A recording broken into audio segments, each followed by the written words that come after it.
I would want them to speak about this, and this has been the way they have worked. This has been happening continuously. They can speak freely about other minorities, but they don't speak about Muslims. So they need to change it. Muslims in the last election, substantially voted for this alliance, and they consolidated in favor of this alliance. So even if after having this support from the Muslim section of the minorities or Muslim population, they don't speak for the Muslims, then what is left for the Muslims? What institution and what hope is left for the Muslims to go to? If things go like this, do you think you would be able to continue with the alliance? I'll ask them the questions, and that will depend on their reply and behavior. Then it will depend on that. After all, we need to stand for Muslims. We need to stand for minorities. And if the alliance takes us for granted, that's not the way we would want to continue with. So let's see. It's too early to speak about it. Let's see how the things unfold in coming future. And I hope alliance will stand for its promises, for its words. It will stand equally for all minorities. I don't want them to speak for Muslims only. I want them to speak for all minorities, all people, those who are oppressed, including Muslims. All the parliamentarians have taken oath. There are two parliamentarians who have not been able to take oath. One is from your area, that's Kashmir.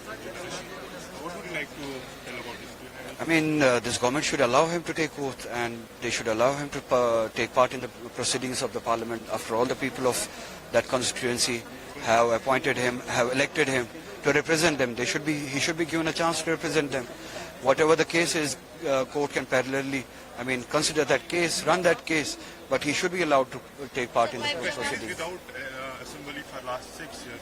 That's another example how this regime has behaved undemocratically, and how this regime has denied the people of Jammu and Kashmir equal participation in democracy.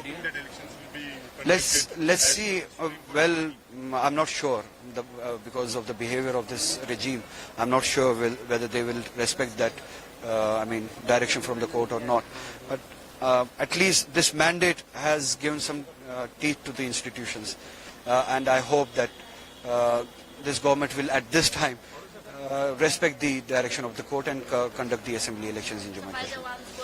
During your speech at IMCR, you told that we should come out on roads to fight for our rights. Could you please elaborate? The way this nation came out on roads for CA, against CA, we didn't come out on roads when the Muslims were lynched, when the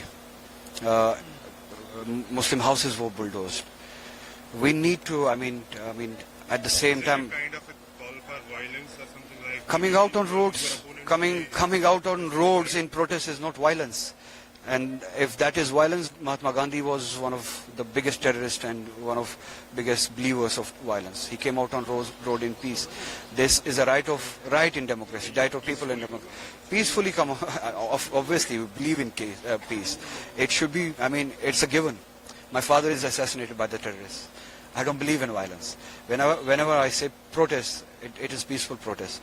So we need to come out on roads. Whenever a Muslim is lynched, we need to be there. Every Hindu needs to be there. Every Muslim, those who believe in the constitution, needs to be there. We need to come out on roads against the aggression that this regime is doing. Unless we come out on roads in protests, express ourselves and support each other, things are not going to change. These mics are not going to change things. It's a very unfortunate incident, and my prayers with the families, and I pray for the departed souls. At the same time, I would like to put a question to the BJP government that brags about being pro-military and pro-army.